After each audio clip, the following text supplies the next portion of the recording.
एक deadly virus का इलाज ढूंढते ढूंढते एक साइंटिस्ट ने ऐसी खतरनाक बारिश बना दी जिसमें भीगते ही लोग दर्द से चीखते हुए मरने लगे और कुछ ही दिनों में एक के बाद एक पूरा शहर नक्शे से गायब होने लगा। ये तब की बात है जब ये सब शुरू नहीं हुआ था। डेनमार्क की एक यूनिवर्सिटी में सिमोन नाम की लड़की अपने एग्जाम के लिए जल्दी जल्दी क्लास की ओर जा रही थी। तभी अचानक उसके पिता फेडरिक वहां पहुंचते हैं और बिना कुछ बताए सिमोन को पकड़कर अपनी कार में बैठा लेते हैं। कार में पहले से ही सिमोन का छोटा भाई रेशमस और उसकी माँ बैठे हुए थे। फेडरिक बेहद घबराया हुआ था और बिना कुछ समझाए कार को बहुत तेज चलाने लगा। वह उन्हें जंगल के अंदर बने एक गुप्त बंकर की ओर ले जा रहा था जिसे उसकी कंपनी अपोलो ने तैयार किया था। मौसम भी तेजी से बिगड़ रहा था और लगता था कि किसी भी वक्त बारिश शुरू हो जाएगी। इसी बीच फेडरिक की तेज रफ्तार के कारण आगे कुछ गाड़ियों का एक्सीडेंट हो गया जिससे सड़क पूरी तरह ब्लॉक हो गई। लोग गुस्से में फेडरिक से बहस करने लगे लेकिन उसे किसी की परवाह नहीं थी। उसने तुरंत अपनी फैमिली को कार से उतारा और उन्हें लेकर भागते हुए जंगल के अंदर घुस गया। वहां पहुंचते ही आसमान से बारिश की पहली बूंदें गिरनी शुरू हो गई थीं। फेडरिक ने जल्दी से अपने फिंगरप्रिंट से बंकर का लॉक खोला और सबको लेकर अंदर चला गया। अंदर पहुंचकर सिमोन और रेशमस दोनों हैरान थे कि आखिर उनके पिता उन्हें यहाँ क्यों लाए हैं। बंकर में हर जरूरत का सामान था, कई सालों तक के लिए खाना, पानी और एक खुद का एयर प्रोसेसिंग सिस्टम भी। सिमोन अपने पिता से सवाल करने ही वाली थी कि तभी फेडरिक ने प्रोटेक्टिव सूट पहना और बाहर जाने की तैयारी करने लगा। वह बस इतना कहता है, जब तक मैं वापस ना आ जाऊं कोई भी बंकर से बाहर नहीं जाएगा। सिमोन उसे रोकने की कोशिश करती है और सच्चाई जानना चाहती है। तब फेडरिक बताता है कि बाहर हो रही बारिश में एक बहुत खतरनाक वायरस फैल चुका है। जो भी उसके संपर्क में आता है वह कुछ ही सेकंड में दर्द से तड़प कर मर जाता है। फेडरिक ही एकमात्र व्यक्ति था जो उसका इलाज ढूंढ सकता था, इसलिए उसे तुरंत कंपनी के हेडक्वार्टर जाना था। जाते जाते वह सिमोन से कहता है कि रेशमस का खास ध्यान रखना क्योंकि आने वाले वक्त में वही सब कुछ बदल सकता है। सिमोन को अब भी कुछ समझ नहीं आया था पर फेडरिक बंकर छोड़कर चला गया। थोड़ी देर बाद सिमोन ने अपने फोन पर इंटरनेट खोला और जैसे ही खबरें देखी उसके होश उड़ गए। हर जगह मौत, तबाही और डर के दृश्य थे। लोग सड़कों पर गिर रहे थे, चिल्ला रहे थे और बारिश में तड़पकर मर रहे थे। सिमोन ने डरते हुए अपने भाई से बातें शुरू की। तभी उनकी माँ बोली कि वे लोग अभी सेफ हैं, लेकिन चाहे कुछ भी हो जाए बाहर नहीं जाना है। वे अभी बातें ही कर रहे थे कि अचानक बंकर के दरवाजे पर कोई जोर जोर से नॉक करने लगा। रेशमस को लगा कि शायद पापा लौट आए हैं। माँ ने उसे मना किया पर उसने बात नहीं मानी और बंकर का दरवाजा खोल दिया। जैसे ही दरवाजा खुला बाहर बारिश से भीगा हुआ एक आदमी गिर पड़ा। उसकी त्वचा जल रही थी और वह तड़पता हुआ रेशमस को बाहर खींचने की कोशिश करने लगा, मगर तभी रेशमस की माँ ने तुरंत रेशमस को अंदर खींच लिया और खुद उस आदमी को धक्का देते हुए बारिश में चली गई। बारिश में भीगते ही वह खुद भी इन्फेक्टेड होकर तड़पने लगी। बावजूद इसके उसकी सबसे बड़ी चिंता सिमोन और रेशमस के लिए थी। उसने दोनों से कहा कि एक दूसरे का ध्यान रखें। इसके बाद सिमोन भी रोते हुए दरवाजा बंद कर अंदर चली गई और अपने पिता फेडरिक को कॉल करने की कोशिश करने लगी, लेकिन उसका फोन फेडरिक के फोन से कनेक्ट नहीं हो रहा था जिससे उसका डर और बढ़ गया। उसी समय उसे फेडरिक की बातें याद आईं जब उसने कहा था कि सिमोन को रेशमस के सामने सब सामान्य दिखाना चाहिए। इस याद के सहारे सिमोन ने खुद को संभाला और बंकर के सारे सिस्टम्स को चेक करना शुरू किया। उसे पता चला कि उनके शहर में और भी कई ऐसे बंकर मौजूद थे जिन्हें अपोलो कंपनी ने बनाया था। सिमोन ने उन बंकर से कांटेक्ट करने की कोशिश की लेकिन कोई फायदा नहीं हुआ। इसी दौरान उसने बंकर में उपलब्ध सामान देखते हुए एक रेडियो खोज लिया। रेडियो की मदद से उसने एक आदमी से कांटेक्ट किया जो अपने घर के बेसमेंट में छुप कर रह रहा था। बाहर के हालात बेहद खतरनाक थे और कई लोगों को पास के हॉस्पिटल में शिफ्ट किया जा रहा था ताकि ह्यूमंस की जान बचाई जा सके। सिमोन ने उस आदमी को फेडरिक का नंबर देकर कॉल करने को कहा, लेकिन उसकी कोशिश करने के बावजूद फेडरिक से कांटेक्ट नहीं हो पाया। सिमोन को लगा कि शायद फेडरिक भी मर चुका है क्योंकि बाहर जीवित रहना लगभग नामुमकिन था। तभी अचानक पूरे शहर में लाइट चली गई जिससे सिमोन का रेडियो कनेक्शन टूट गया और अब वह अकेले बंकर में रेशमस का ध्यान रखने लगी। एक हफ्ते बीत जाने के बाद भी जब फेडरिक वापस नहीं आया तो सिमोन ने हिम्मत करके बाहर जाने की योजना बनाई। उसने रात में पीपीई किट पहनकर बंकर के गेट तक पहुंची, लेकिन तभी उसे अपनी माँ के मरने के विजन्स दिखाई देने लगे। डरकर वह तुरंत वापस बंकर में आ गई। रेशमस भी उसे बाहर जाने नहीं देना चाहता था क्योंकि वह समझ चुका था कि बाहर का खतरा बहुत बड़ा है। इस तरह धीरे धीरे एक महीना बीत गया। इस दौरान सिमोन को कई बार रेशमस का ध्यान रखने में कठिनाई हुई, लेकिन उसने पूरी कोशिश की कि वह एक अच्छी बहन साबित हो और उसके भाई की देखभाल करे। साथ ही वह बंकर में मौजूद सभी संसाधनों और सिस्टम्स के बारे में भी सीखती गई। इसी दौरान उसे याद आया कि कुछ समय पहले रेशमस को एक अजीब सा वायरस हुआ था जिसके बारे में किसी को जानकारी नहीं थी। उस समय फेडरिक ने खुद एक एंटीडोट तैयार किया और रेशमस को दिया। बाद में फेडरिक की कंपनी को भी इस वायरस की जानकारी मिली और उन्होंने फेडरिक से पूरी रिपोर्ट सबमिट करने को कहा। सिमोन को शक होने लगा कि शायद यह वायरस फेडरिक ने ही बनाया होगा। अब तक लगभग 6 साल बीत चुके थे, लेकिन फेडरिक के बारे में सिमोन को कोई जानकारी नहीं थी। रेशमस भी अब बड़ा हो चुका था और बाहर जाकर खाने की तलाश करना चाहता था, क्योंकि बंकर में उनका खाना बहुत कम बचा था। सिमोन ने पहले तो मना किया, लेकिन फिर सोचा कि खुद जाकर खतरे का जायजा लेना जरूरी है। रात के समय जब रेशमस सो गया, सिमोन ने पीपीई किट पहनकर बंकर के बाहर निकलने का फैसला किया। बाहर निकलते ही उसे अपनी माँ के विजन्स दिखाई देने लगे, लेकिन इस बार उसने खुद को संभाला और आगे बढ़ी। बाहर आकर उसने देखा कि उसकी माँ का शरीर अब केवल कंकाल बन चुका था। पास में एक हिरण खड़ा था, जिसे देखकर सिमोन आगे बढ़ी। सड़क पर कई कारें खराब हालत में पड़ी थीं और चारों तरफ जंगल उग चुका था। सिमोन ने उन चीजों पर ध्यान नहीं दिया और अपने उद्देश्य की ओर बढ़ती रही। वह उस हॉस्पिटल तक पहुंची जहां लोगों को सुरक्षित रखा गया था। कई बार आवाज लगाने के बाद भी वहां कोई रिस्पांस नहीं मिला। फिर जब सिमोन अंदर जाकर देखती है तो वहां का नजारा पूरी तरह से तबाही में बदल चुका था। चारों तरफ हर चीज बर्बाद पड़ी थी और जमीन पर जगह जगह लोगों की लाशें बिखरी हुई थी। तभी अचानक से उसके सामने एक भेड़िया आ जाता है। डर के मारे अपनी जान बचाने के लिए सिमोन पास वाले एक कमरे में जाकर छिप जाती है। कुछ देर बाद जब बाहर सब शांत हो जाता है तो वह धीरे धीरे बाहर निकलती है और वापस अपने बंकर में लौट आती है। वहां पहुंचकर सिमोन तुरंत रेशमस को सब कुछ बताती है कि बाहर की स्थिति पहले से कहीं ज्यादा खराब हो चुकी है। अब अगर उन्हें जिंदा रहना है तो इस जगह से निकलकर किसी और बंकर में जाना पड़ेगा, जो इसी सिटी के अंदर कहीं मौजूद है। यह सुनकर रेशमस अगले ही दिन सिमोन के साथ बाहर जाकर दूसरा बंकर ढूंढने का डिसाइड करता है। वो दोनों अगले दिन निकलने की तैयारी करके सोने चले जाते हैं, लेकिन रात में अचानक कुछ गड़बड़ होने लगती है। बंकर का ऑक्सीजन लेवल तेजी से गिरने लगता है और दोनों में से किसी को भी इसका अंदाजा नहीं होता। कुछ ही देर में सिमोन कम ऑक्सीजन की वजह से बेहोश हो जाती है, मगर किस्मत से रेशमस को सही समय पर अलार्म्स की आवाज सुनाई दे जाती है। वह तुरंत सिमोन को उठाता है और उसे लेकर जल्दी से बंकर के बाहर भागता है। अब वह दोनों बिना पीपीई किट के बाहर आ चुके थे, लेकिन हैरानी की बात ये थी कि उन्हें किसी तरह की परेशानी महसूस नहीं हो रही थी। इसका मतलब साफ था, अब वो बिना सूट के भी बाहर सरवाइव कर सकते थे। लेकिन तभी अचानक कुछ लोग उन्हें गन पॉइंट पर ले लेते हैं। असल में यही लोग थे जिन्होंने सिमोन को पहले बाहर घूमते हुए देखा था, और जब वह वापस बंकर में लौटी थी तो इन्हीं लोगों ने उनकी ऑक्सीजन सप्लाई को बंद कर दिया था, ताकि दोनों को होस्टेज बनाकर अंदर का राशन लूटा जा सके। वो लोग सिमोन और रेशमस को गन पॉइंट पर अंदर के एक कमरे में बंद कर देते हैं और खुद बंकर में खाने पीने का सामान ढूंढने लगते हैं। लेकिन क्योंकि सिमोन और रेशमस का राशन पहले ही खत्म हो चुका था, उन्हें वहां कुछ भी नहीं मिलता। ये देखकर उनका लीडर मार्टिन गुस्से में आकर सिमोन और रेशमस को बंद करके वहां से जाने लगता है।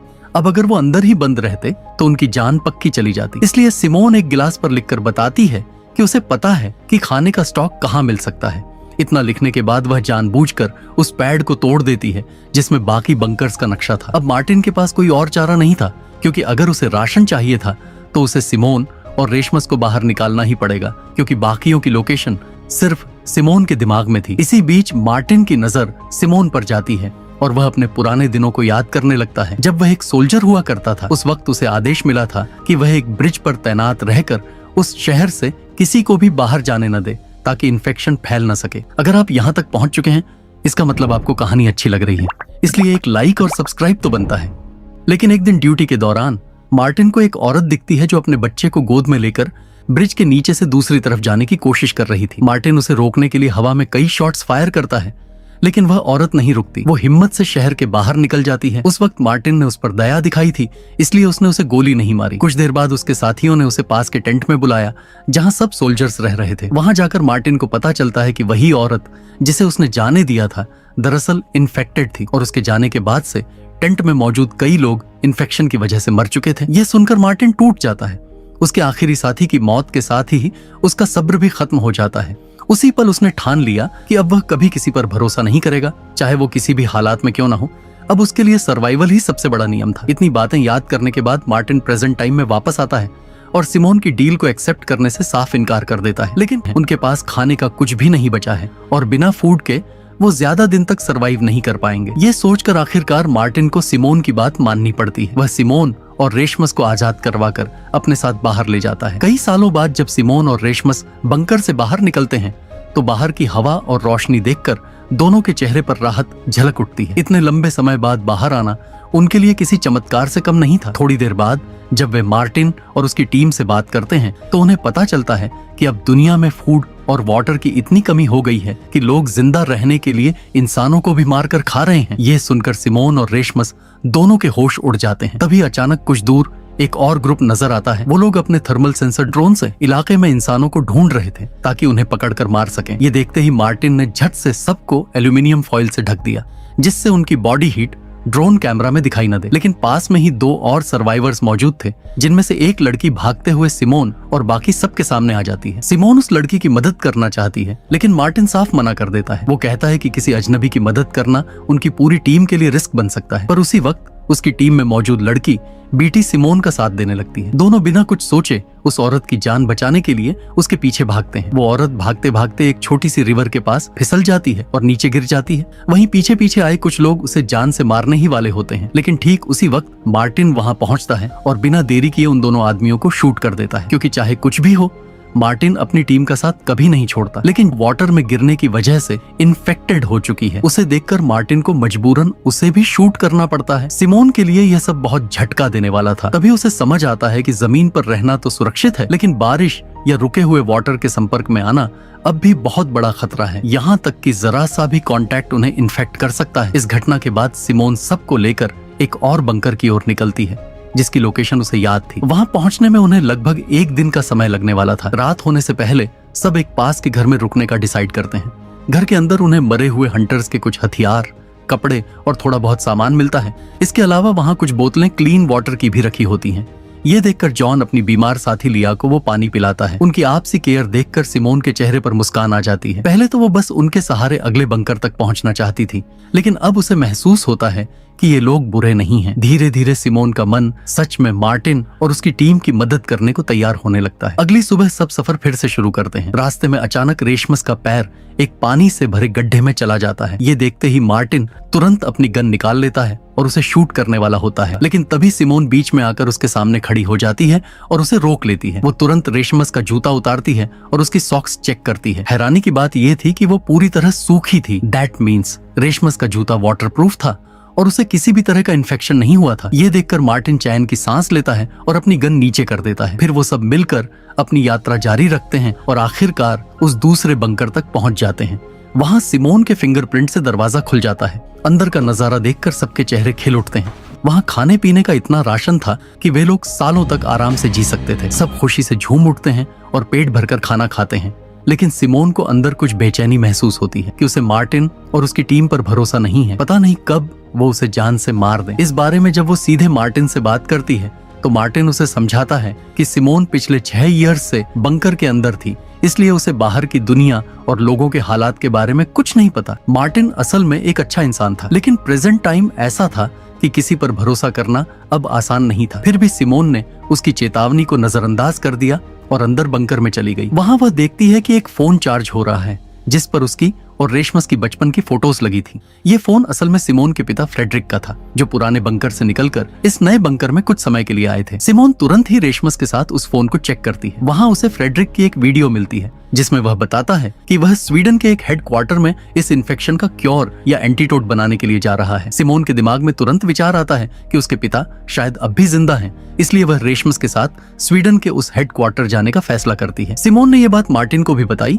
और उम्मीद थी कि मार्टिन उनकी मदद करेगा, लेकिन मार्टिन साफ मना कर देता है। उसका कहना था कि बंकर में उन्हें कोई खतरा नहीं था, जबकि स्वीडन के हेडक्वार्टर तक पहुंचने के लिए उन्हें शहर के बीच से गुजरना पड़ेगा, जहां कितने हंटर्स छिपे होंगे। मार्टिन सोचता था कि यह बहुत रिस्की हो सकता है। मार्टिन यह भी सोचता था कि वैसे भी फ्रेडरिक की वीडियो 6 साल पुरानी थी और शायद अब तक उसकी डेथ हो चुकी होगी। अगर वह एंटीडोट बनाने में सफल हो गया होता तो मार्टिन को इसके बारे में जरूर पता चल जाता, लेकिन सिमोन ने उसकी बात को नजरअंदाज कर दिया और कुछ दिन का राशन लेकर रेशमस के साथ बंकर से निकल गई। बीट भी जॉन और लिया के साथ उनके पीछे चलने का डिसाइड करती है, क्योंकि वह सच में सिमोन का साथ देना चाहती थी। लिया खुद यह समझ चुकी थी कि सिमोन की वजह से ही वह इस बंकर तक आकर सुरक्षित हो पाई थी। वैसे भी पहले मार्टिन और पैट्रिक खुद भी लिया, जॉन और बीट को जान से मारने वाले थे। असल में उस वक्त वो तीनों मार्टिन और पैट्रिक को नहीं जानते थे और केवल एक ही ग्रुप में फंसे हुए थे। मार्टिन और पैट्रिक ने उन्हें लूटने के इरादे से पकड़ा था और बीट ने अपनी जान बचाने के लिए उन्हें अपने एक छिपे हुए अड्डे के बारे में बता दिया। वहां उन्होंने काफी दिनों तक फूड रखा हुआ था। मार्टिन उन 5 के साथ